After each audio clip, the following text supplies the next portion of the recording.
But I do want to go on a little baby rant, Rich. Just a little quick baby rant. And Dan Byer, I don't know where you stand on this, so I'm really curious. Because if I'm wasting my energy feeling bad or mad or sad, please slap me into the right direction. Because I could be very wrong. Yeah, it's going to be tough to do because, again, I am a Covino guy. Yes, so this guy would be tough. Say, but you're bringing DB in the mix right away. Let's have the man of character right there, okay. Dan Byer. Dan Byer had a big announcement, breaking news yesterday. The Hall of Fame was announced. The Hall of Fame class 2024, Adrian Beltre, Joe Mauer, Todd Helton, all deserving, not trying to take anything away from them. All great players in their own right. But it was also the last year of eligibility for Gary Sheffield. Gary Sheffield played 22 seasons in the bigs. You're hung up on Sheff, I am. And I don't want to harp on it. Like I said, let me go on a little baby rant. There's more to life than Deebo Samuel. I get it. We'll get to him. It's hard to believe. Gary Sheffield was one of the most feared hitters. I followed his career since he was a Little Leaguer in the Little League World Series. This guy played baseball his whole life. Now, here's the misconception, like Dave Concepcion. Here's the misconception here. He always played with an attitude, like he wasn't having fun. And he said in a recent interview with Harold Reynolds, that's because his idol was Andre Dawson. He said, you never saw Andre Dawson's teeth. You never saw him smiling. He goes, but the truth is, I was loving every second of what I did. I was having the most fun of my life because I lived for baseball. I mean, he wanted to be the best. He missed 4 years of his prime because of injury, so he still had more to give, but he didn't. You go back far with Sheffield. I mean, we go back to when you were a little boy hearing, like, yeah, did you hear that Dwight Gooden's nephew is his nephew, right? Yeah. Like, Dwight Gooden's nephew, he's going to be a beast. I remember hearing about Sheffield before he was Gary Sheffield. Now, again, sometimes you have to lie in the bed you make. I get it. But no one ever proved anything against Gary Sheffield, to my knowledge. We just make assumptions. He was feared. He was dominant. But I got to throw this out there and we can move right the hell on. I watched this interview with Harold Reynolds. And seeing this vulnerable side of Gary Sheffield made me think twice about a guy that I rooted for anyway, because I know how people perceive him. He was talking about how much it meant to him. The dude came to tears talking about Jim Leland. They won a World Series together. Jim Leland was like, Gary Sheffield's my guy. He goes, the belief that Jim Leland had in him made him play harder. They ended up winning the World Series. The dude won batting titles. He has over 500 home runs. 509 home runs. Rich, you saw him hit his 500th. Yep. He batted .292. Yep. The guy was close to 3,000 hits, which is the landmark. I know Beltre had over 3,000 hits. And the benchmark. What did I say? Landmark. And the benchmark. That's the landmark and the benchmark. That dude had a dominant World Series career. Championship career.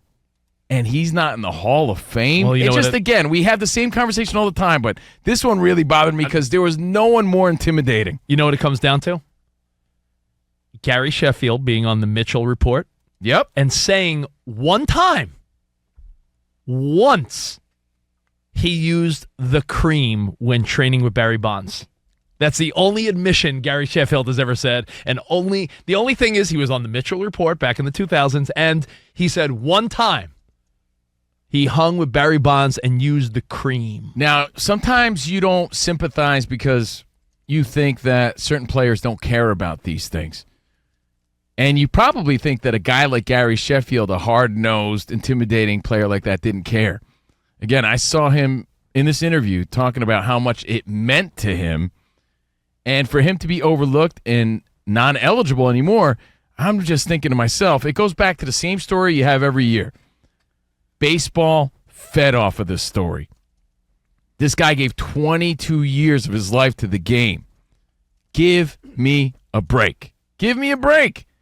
You're going to tell me those other guys are in and he's not? As a fan, as a guy who liked him with the Yankees and just liked how he played the game.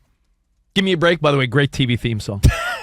Nell Carter. Nell Carter. Yes. We were talking cartoons, man. I'm just saying. I mean, I was thinking as soon as you said that, I'm like, oh, give me a break. Byer, are you coming from the school of you play stupid games, you win stupid prizes? Or are you coming from the place of, yeah, that dude had a stellar career. It's a shame. Gosh, I usually come from the latter. I do. It's too bad. You hear the names that were announced yesterday of Beltre and Helton and Maurer, and you think of those guys and you think of what they've accomplished. And I would put Gary Sheffield's numbers right up against those.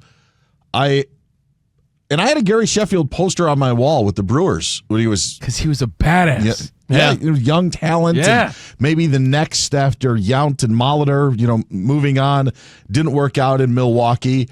I do think it's a shame. The thing that is too bad about it, to support what you're saying, is I even think that the guys that got in yesterday maybe didn't have as much of a case. You mentioned the Sheffield connection with the cream. I think Chipper Jones is a pretty good comparison when you take a Gary Sheffield's career.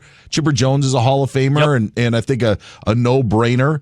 Sheffield, more home runs, more stolen bases, was a 9-time All-Star. Chipper Jones was an 8-time All-Star. Sheffield won 5 Silver Slugger Awards. Chipper Jones won 2. Chipper Jones's WAR is more, but Sheffield only played about 80 more games than him. So it's very comparable. And again, missed a total of 4 years through injury. So think of what his stats would have been if he would have had those years back. Anyway, I don't want to harp on it because I know everyone's fired up about football. It just bothered me. And the announcement was yesterday. He's not eligible anymore. And I know there's other ways that maybe they can get in the future and things like that, but this dude's stats were off the charts. Again, 509 home runs, 292.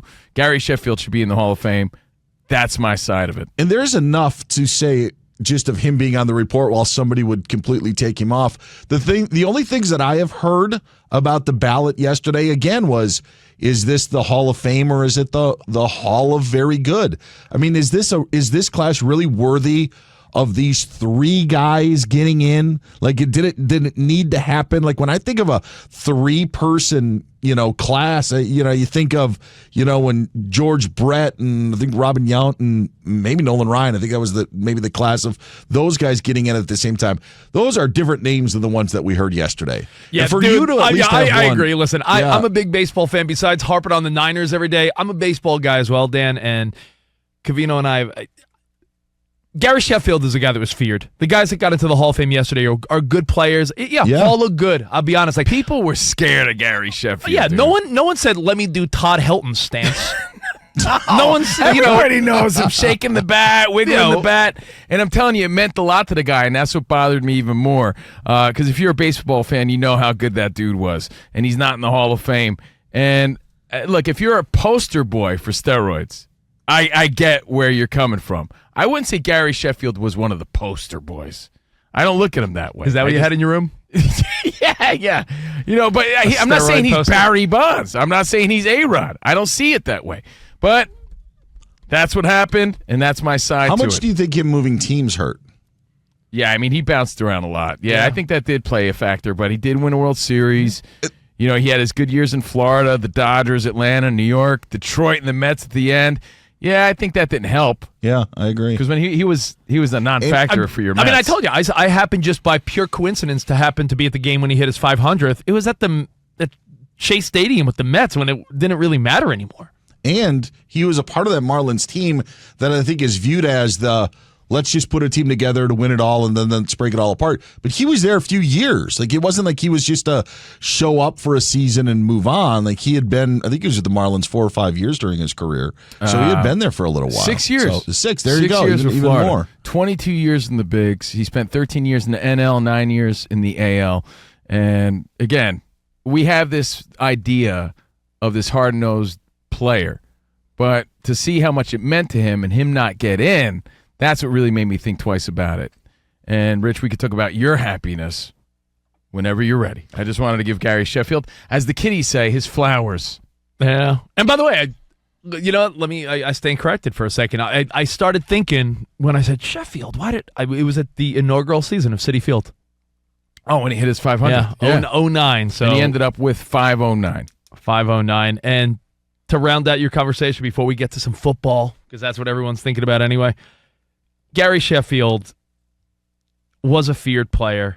And when you look at all the allegations, there's a whole section on his Wikipedia even on steroid allegations, and what he's saying he didn't do. He very much cooperated with any questions anyone ever asked him. I'm not saying he's a Hall of Fame player, but Guilty by association? Guilty by association, but we did give guys like Andy Pettit a pass when they just took ownership right away. No one talks about Andy Pettit, and I don't think they should.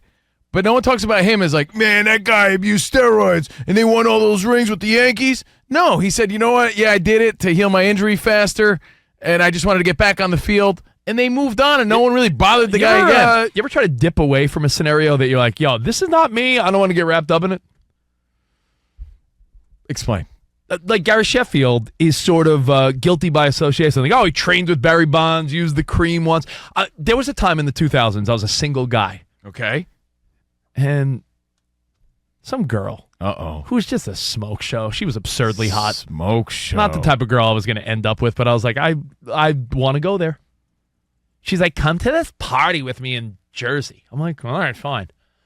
I went to this party, and I walk in, and everyone's doing like big time heavy drugs. Oh boy. And that's not me, man. Like I'll pop an edible here and there, but I don't do heavy drugs. And I was like, I can't, as much as this booty's nice, I'm like, I gotta get out of here. I don't want to be at a party where there's lines of cocaine everywhere and people are snorting and this. I'm like, I'm out. The booty wasn't worth it because I didn't want to be what? Guilty by association. Guilty by association. You point the finger at me again. Sometimes it's like, you are who you hang with, right? Yeah, birds of a feather. Yeah. And I think he got tied up with the wrong people, and he got a reputation.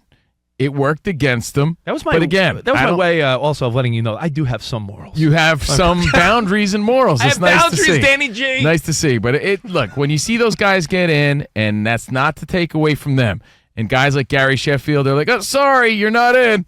It's just ridiculous. And I don't want to have the same conversation every year, because every year we speculate on this stuff. But Gary Sheffield, to me, was an exceptional player.